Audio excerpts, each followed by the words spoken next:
मुर्दा शहर।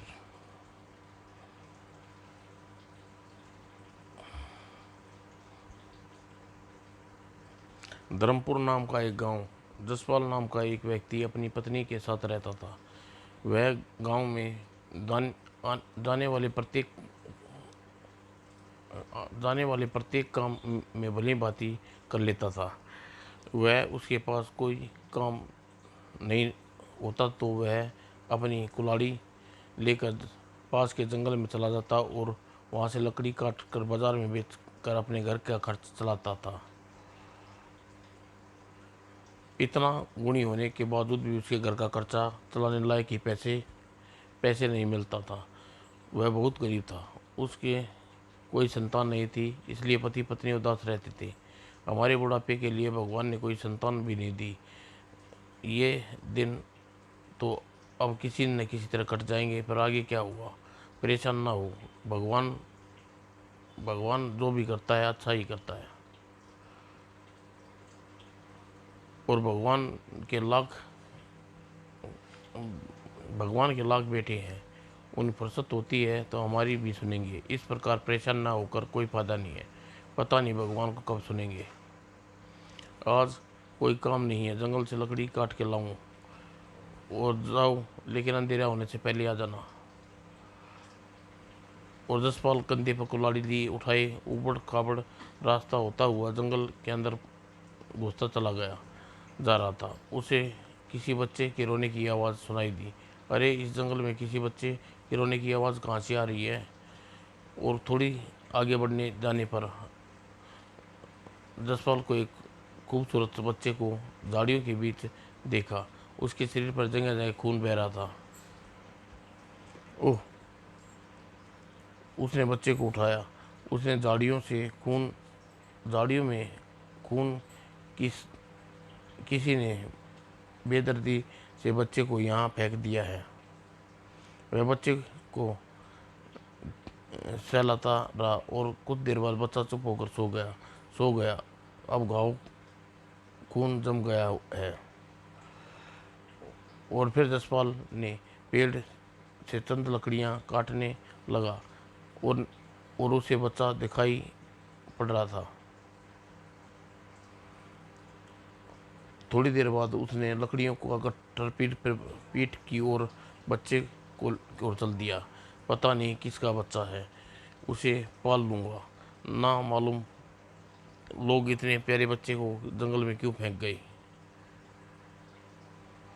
और अभी वह बच्चे से 10 कदम दूर था कि सोते हुए बच्चे को सिर पर फन काटे सांप सरफराज को देखा। अरे, सांप ने इन्हें काटा तो नहीं, लेकिन सांप उसे देखते ही सिर झुकाकर पेड़ की बने बम्बे में अपने बिल में बढ़ता चला गया। अरे, सरफराज तो बिना काटे ही जा रहा है। और बच्चा जाग गया। वह फिर रोने लगा। जसपाल ने आगे बढ़ा और गोद में उठाया और पूछ पूछ करके चुप कराने लगा। चुप हो जा, मैं जानता हूँ भूख लगी है, यहाँ दूध नहीं मिलेगा।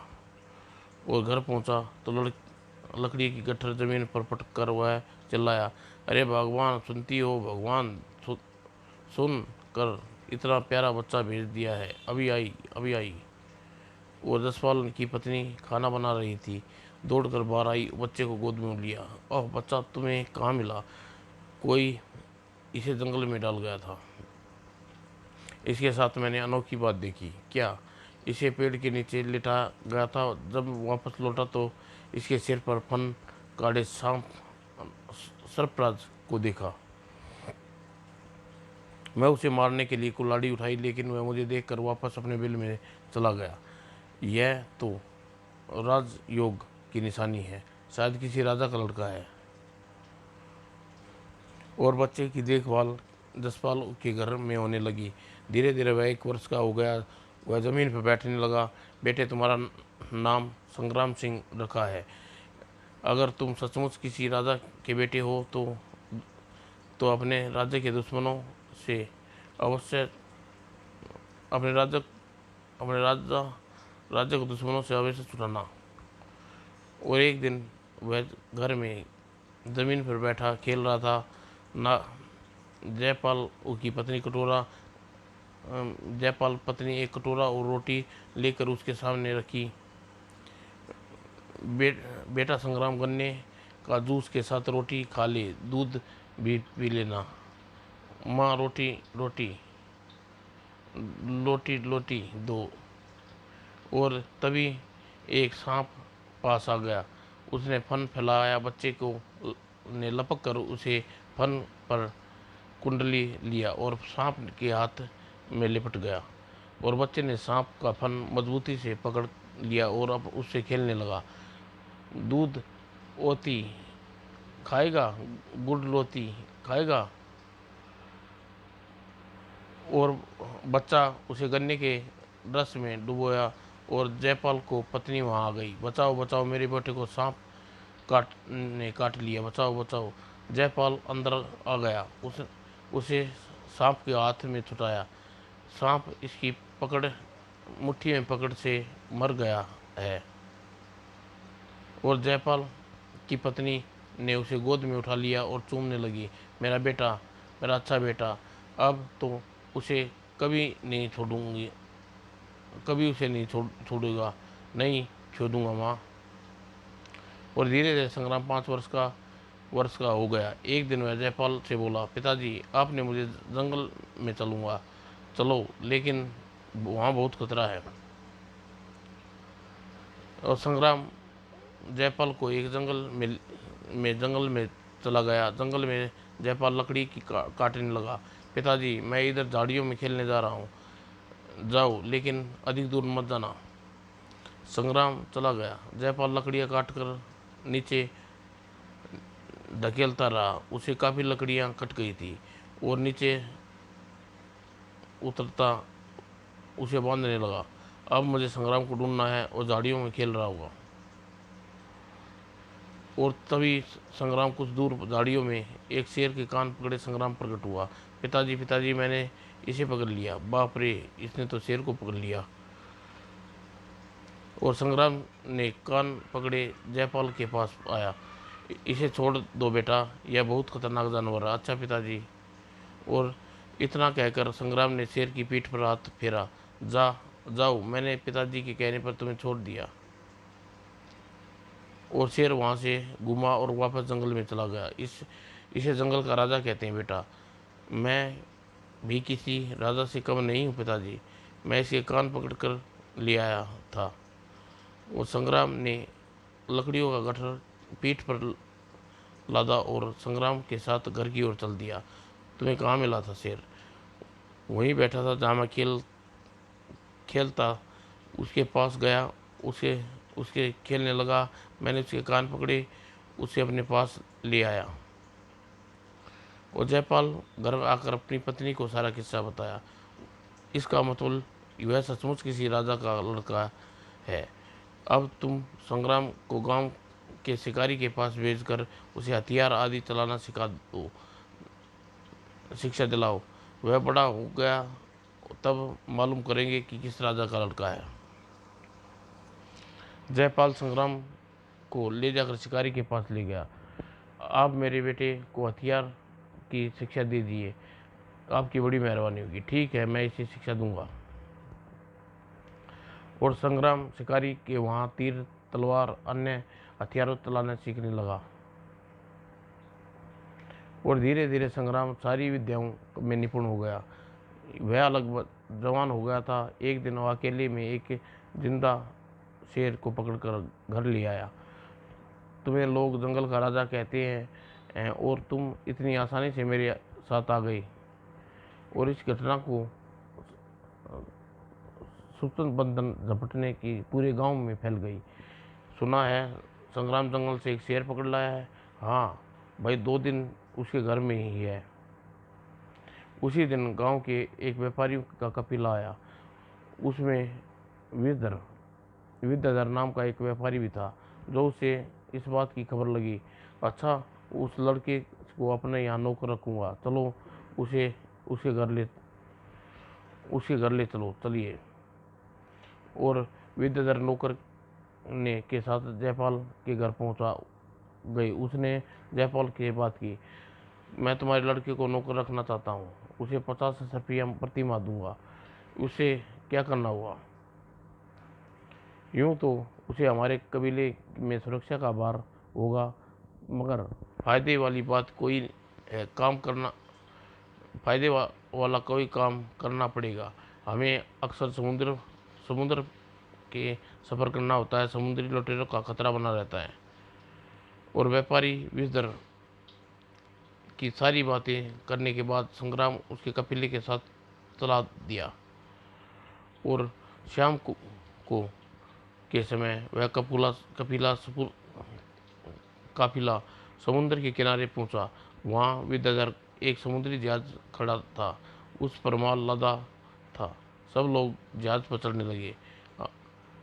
हम लोग कहाँ जा रहे हैं?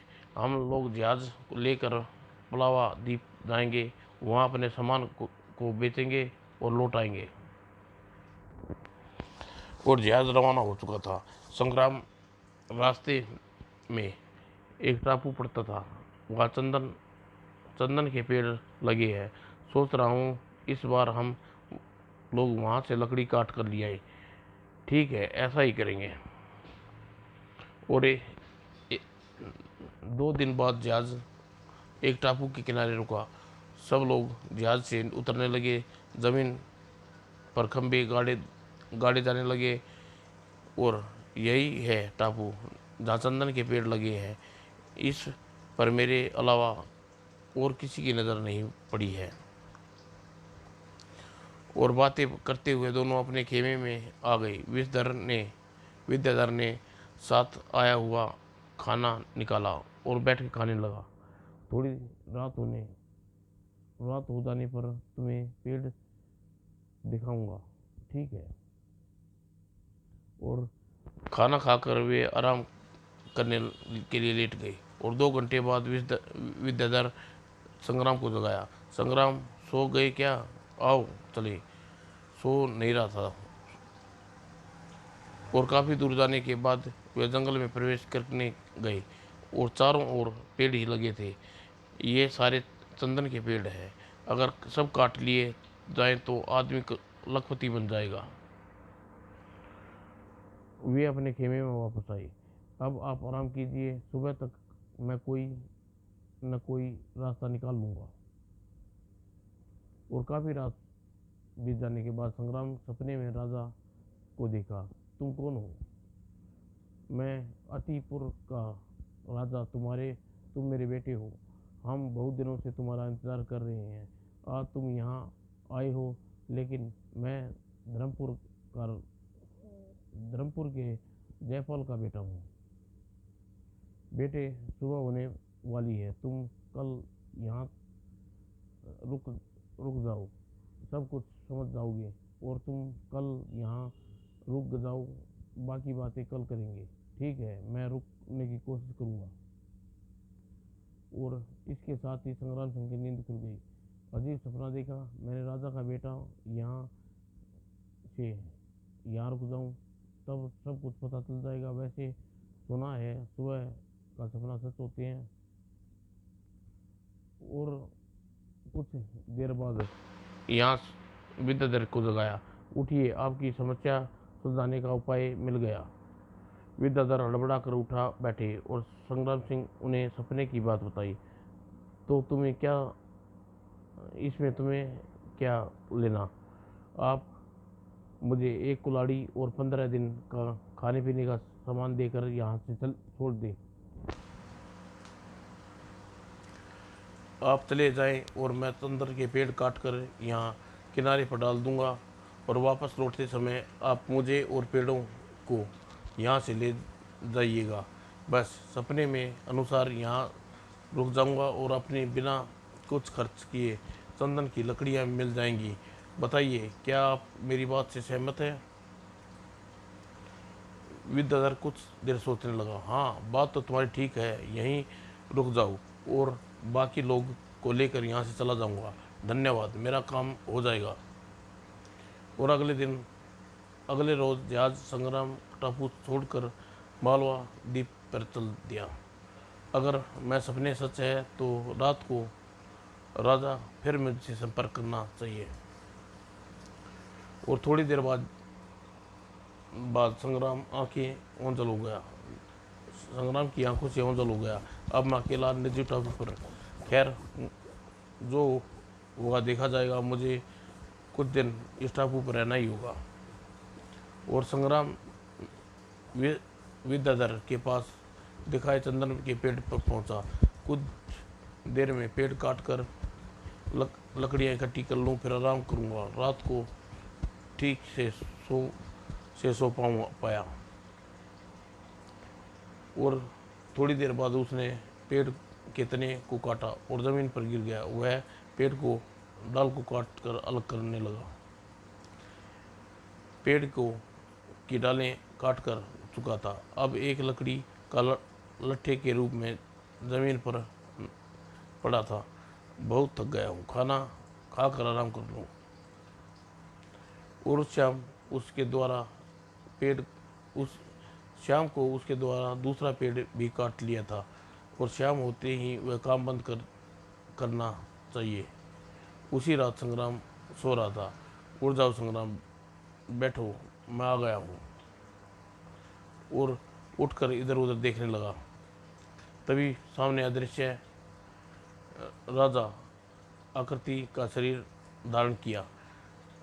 संग्राम, बेटा संग्राम, तुम्हारा पिता हूँ। तुम्हारी तरह तुम तुम किसी तरह हमारा उद्धार करो।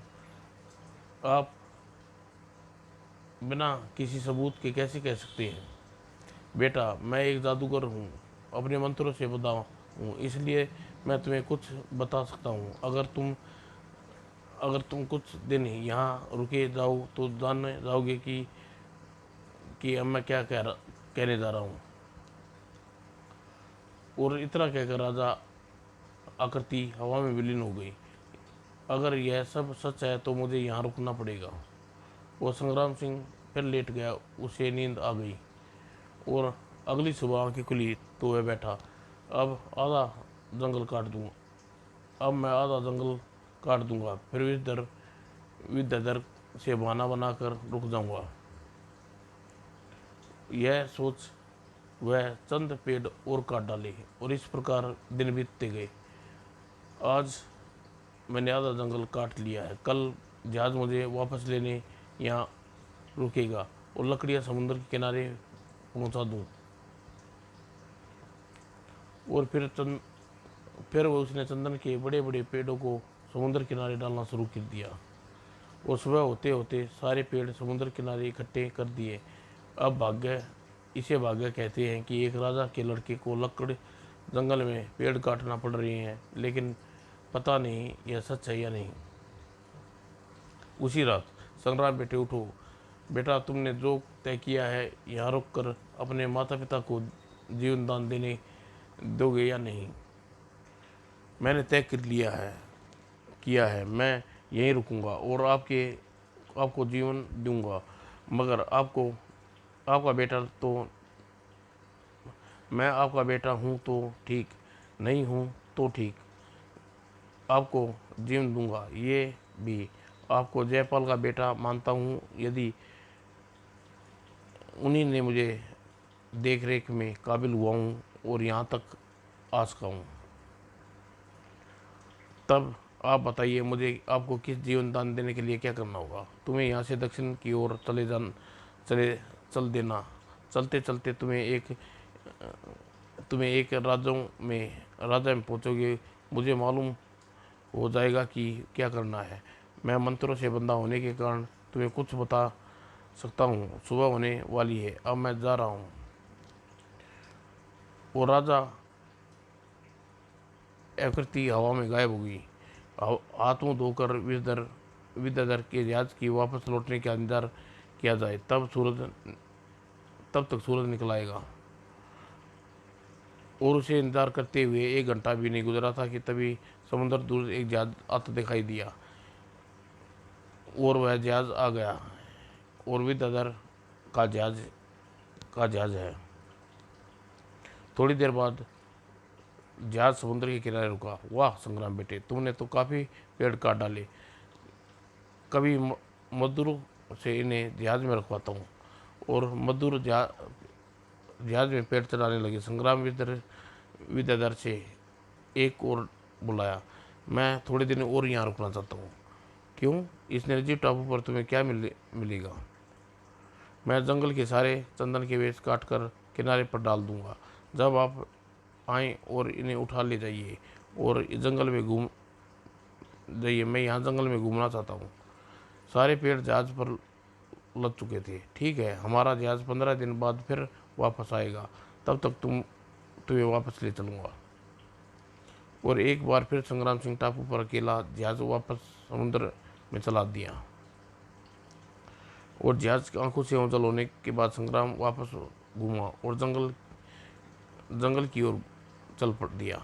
अब मुझे सिर दक्षिण की ओर चल देना चाहिए। और जंगल में चलते चलते अंधेरा हो गया। वह खाना खा कर सो गया। थोड़ी देर बाद एक शेर वहां पहुंचा। उसने संग्राम को सूंघा और वहीं बैठ गया। उसकी पीठ पर एक तीर घुसा हुआ था।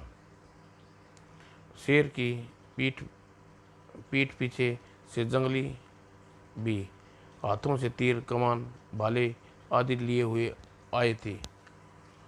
शेर को देखते ही बड़ी जोर से दौड़ा और संग्राम की नींद खुल गई। अरे, यह मेरी बगल में शेर कहाँ से बैठा है?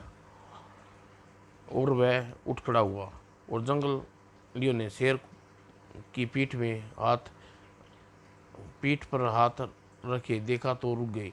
तुम लोग क्या चाहते हो? यह शेर नरभक्षी है।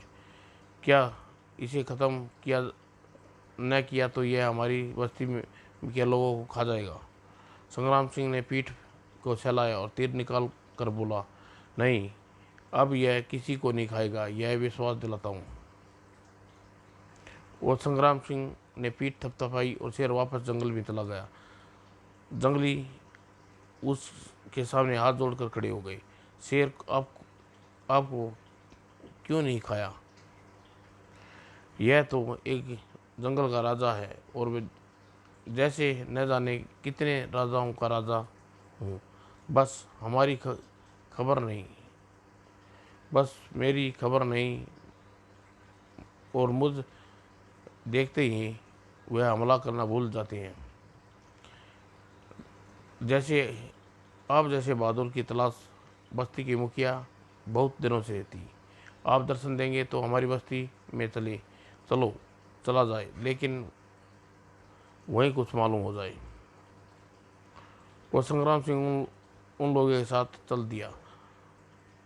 लगभग 1 घंटे में जंगली बस्ती में पहुंचे और जंगली ने मुखिया के झोपड़े में बिठाया। आप यहाँ बैठिए, मुखिया आपसे मुलाकात करेंगे।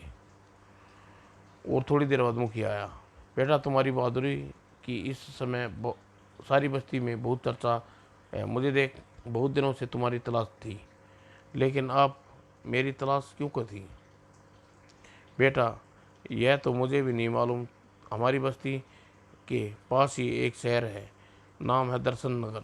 वहाँ का राजा भीम सिंह अपने पास सूचना भेजी थी, जब इस तरह का युग का सामना हो उसे उसके पास लिया जाए। लेकिन क्या आप मेरे यहाँ आने की खबर थी? नहीं, लेकिन ऐसी सूचना पास की प्रत्येक बस्ती को सुबह दर्शन सिंह नगर प्रत्येक बस्ती में सुबह तक हम दर्शन नगर चलेंगे।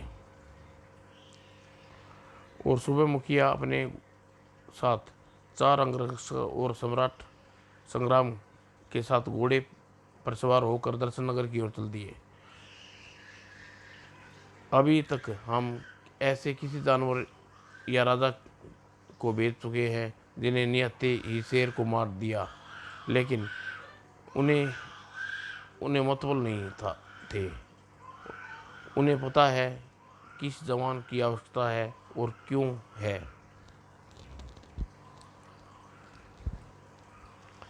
जंगलियों की बस्ती के मुखिया सम्राट को के साथ राजा के सामने पहुंचा।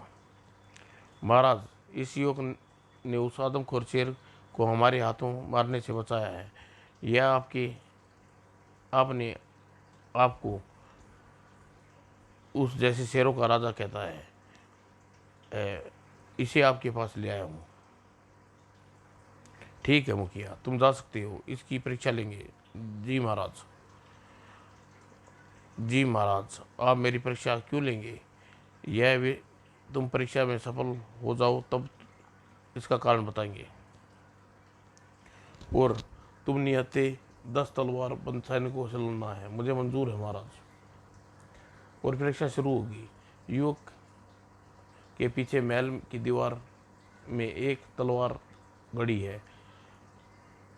अगर तुम उससे निकाल लो तो यह मेरे मित्र आनंदपुर राजा की लड़ यह मेरे मित्र आनंदपुर के राजा का लड़का होगा, या फिर यह नियत था ये सारे सैनिकों को मार देगा। और 10 तलवारबाज सैनिक अपनी तलवार लेकर संग्राम से भिड़ झपटे। सम्राट आपका बचाव करते हुए पीछे को हटा, लेकिन सैनिक उससे बहुत पास आ गए और अपनी तलवार संग्राम की को छुआई। संग्राम ने फुर्ती से वार को बचाया और सैनिक को पकड़ा और हवा में उछाल दिया। इसी प्रकार पीछे हटता हुआ संग्राम उस दीवार के पास पहुंचा जहां तलवार गड़ी थी। बाप रे, अब तो इनसे बचना का कोई रास्ता नहीं है, पीछे दीवार है। तभी उसकी नज़र दीवार में घसी तलवार की मुठ पर पड़ी। अरे वाह, तलवार! अब तो इनसे निपटा जा सकता है।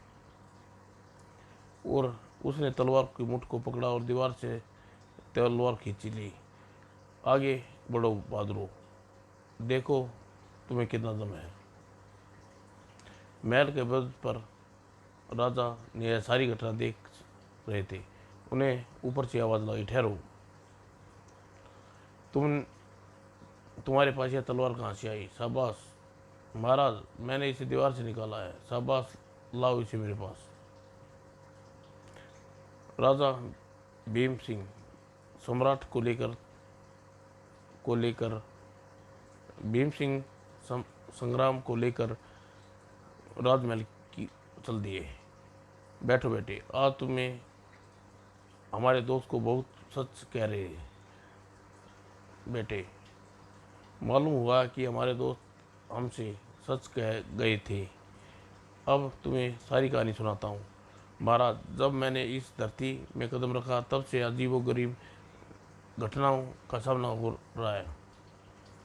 राजा ने उसे कहानी सुनाना शुरू करी। मेरे राज्य के उत्तर में अवंतीपुर नाम का एक राज्य है। वहाँ राजा अजयपाल मेरे दोस्त थे मर गए हैं। पहले पूरी बात सुन लो।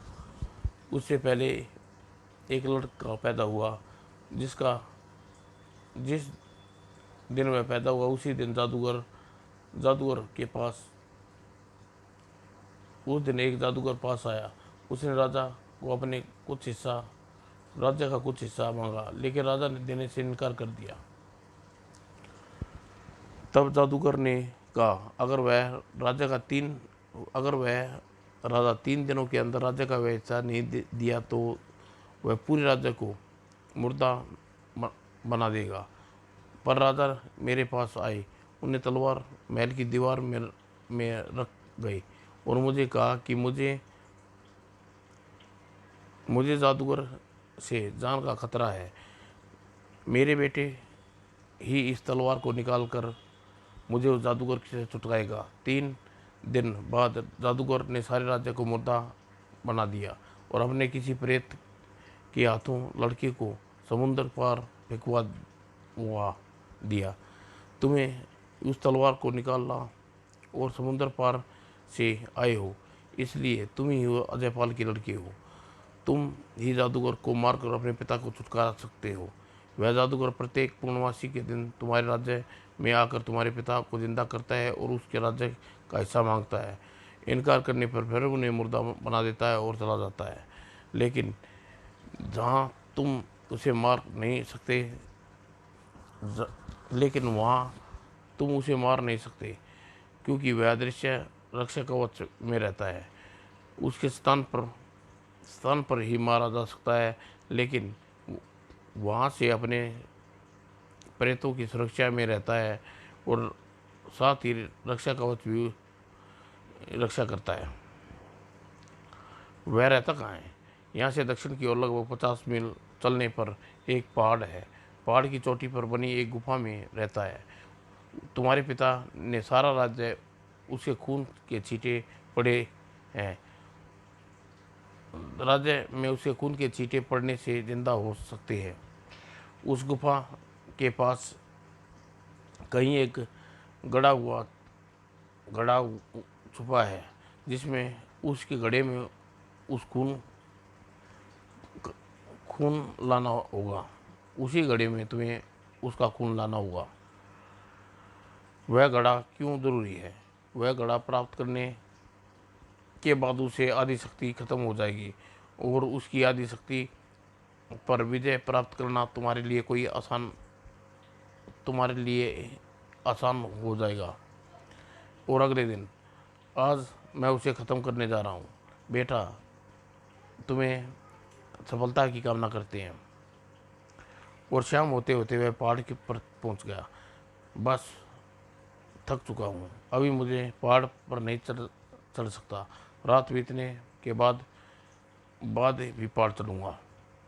और यहीं पास की झोपड़ी दिखाई पड़ रही है, वहीं चल पड़ा संग्राम। मुझे उस झोपड़ी में रात बितानी जाए। और झोपड़ी के अंदर एक वृद्ध साधु बैठा था। प्रणाम महाराज, आपकी झोपड़ी में रात बिताना चाहता हूँ। हाँ, आराम से आ जाओ, सो। लेकिन तुम इतने भयानक पहाड़ पर क्या कर रहे हो? यहाँ तो भयानक जादूगर रहता है। महाराज, मैं उसी जादूगर को मारने आया हूँ। रुद्र रुद्रलाक्ष की सारी बात सुनने के बाद साधु ने उसे अंगूठी दी। यह जादूगर मुझे परेशान करता है। तुम यह अंगूठी तुम्हारी उस जादूगर से रक्षा करेगी। संग्राम ने अंगूठी लेकर अपनी उंगली में पहन ली। महाराज, यह घड़ा कहाँ है जहाँ जादूगर को मार को भर सकता हूँ? वह पहाड़ी के बीच में बनी गुफा में है। उस गुफा के बाहर एक भयानक जानवर पहरा देता है। वह 2 सींगों वाला जानवर जब तक दोनों के एक साथ नहीं काटा जाए तब तक मरेगा नहीं। तुम आराम करो, सुबह बात करना। और मेरी अंगूठी भी एक रक्षा कवच है, जैसा जादूगर के पास है।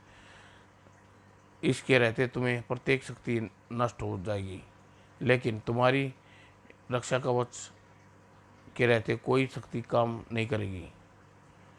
तुम्हारी भी उसके रक्षा कवच के रहते कोई शक्ति काम नहीं करेगी। अगले सुबह शायद यही गुफा है, घड़ा है, लेकिन इसमें अंदर दोनों सिरे एक साथ कैसे काटे जाएं? वह धीरे धीरे अंदर चढ़ता हुआ गुफा के द्वार पर पहुंचा। जैसे ही उसने गुफा के अंदर की ओर कदम बढ़ाए, एक तेज दहाड़ सुनाई दी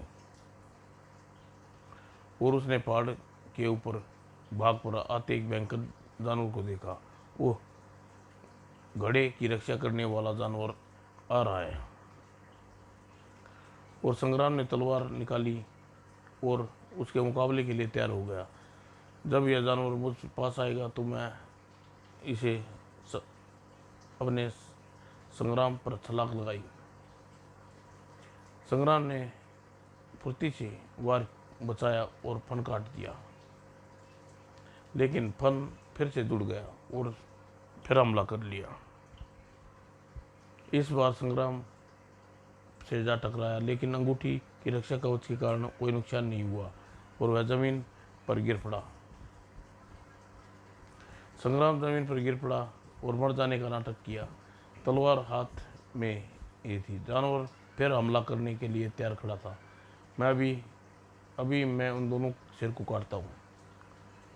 वो जानवर थोड़ी देर उसके उठने की प्रतीक्षा करता रहा, फिर पास आकर उसे सूंघने लगा। इस क्रिया में दोनों सिर आसपास आ गई थी और संग्राम ने एक जोरदार भरपूर वार किया और उसे मारने के बाद संग्राम गुफा में गया। वहाँ से पीतल का मटका, एक छोटा सा घड़ा रखा था, संग्राम ने उसे उठा लिया। अब जादूगर शक्ति आदि रह गई होगी। और घड़ा लेकर संग्राम फिर पहाड़ पर चढ़ने लगा। पहाड़ी की चोटी पर बना एक किला नजर आ रहा था। मुझे जादूगर को किसी भी हमले से टकराने के लिए तैयार रहना चाहिए। और जादूगर अपने किले में एक आधा शरीर आदमी का और आधा भेड़िए का था। ओह, अरे ये जादुई घड़ा प्राप्त कर लिया है। अरे किसी ने जादुई घड़ा प्राप्त कर लिया है। मैं उसे फौरन ही एक मंत्र पड़ा और जमीन पर रखी एक मुर्दा खोपड़ी हिलने लगी जैसी आज्ञा है। और शैतान की आत्मा गुफा में किसी जादुई और जादुई शैतान की आत्मा गुफा में किसी जादुई घड़ा निकाला है, उसे मारकर घड़ा फिर से वहीं रखाओ। जो आज्ञा, जैसी आपकी आज्ञा स्वामी। और फिर गुफा में से थोड़ी दूर खोपड़ी प्रकट हुई और अपना रूप बढ़ाना शुरू किया। और संग्राम चौंक कर खोपड़ी को देखा और तलवार निकाली। मूर्ख लड़के, घड़ा वहीं रखा वरना तुझे मार कर खा जाऊंगी।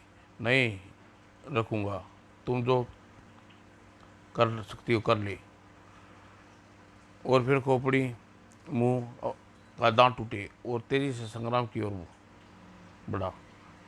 अब तू नहीं बचेगा, ले मेरा वार संभाल। और संग्राम सिंह ने फुर्ती से झुक गया और दांत निशाने पर हटा और दांत जमीन में टकराते ही जोरदार धमाके के साथ फट गया और धुआं छटा तो संग्राम सही सलामत था। खोपड़ी कवच उसकी रक्षा की थी। खोपड़ी बौखला गई। अब मैं तुझे स्वयं मारने आ रही हूँ। और खोपड़ी संग्राम से झपटी। संग्राम की तलवार घुमाई लेकिन खोपड़ी बार बचाकर उसे टकरा गई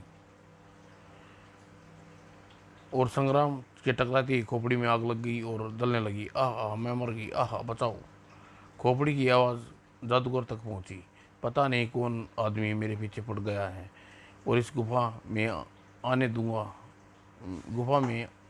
फिर स्वयं उसे मारूंगा। और उधर सम्रांग सिंह भी अपनी मंजिल के पास पहुंचा। यह जादूगर से निपटना ज़्यादा खतरा है। यहाँ जादूगर से निपटने में ज़्यादा खतरा है। और जादूगर ने भी देख लिया था, बाहर खड़ा था। कौन है बे तू, यहाँ क्यों आया है? मैं तेरी मौत हूँ, शायद तू मुझे पहचान न। तेरा खून लेने आया हूँ। संग्राम सिंह मैदान में तलवार लिए खड़ा जादूगर मैदान में आया गया। ओह, तो तू राजा अजयपाल का पुत्र है, लेकिन तुझे तो मेरा प्रेत समुद्र में पार जंगल में फेंकाया था। हाँ, तू ठीक कहा, समझा। अब मरने के लिए तैयार हो जा। हाँ, मुझे क्या मारेगा, पहले मैं तुझे मार देता हूँ। और अगले पल जादूगर ने प्रेतों ने संग्राम पर टूट पड़ा। पहले तू मेरे प्रेतों से निमट, फिर तुझे वार करूँगा।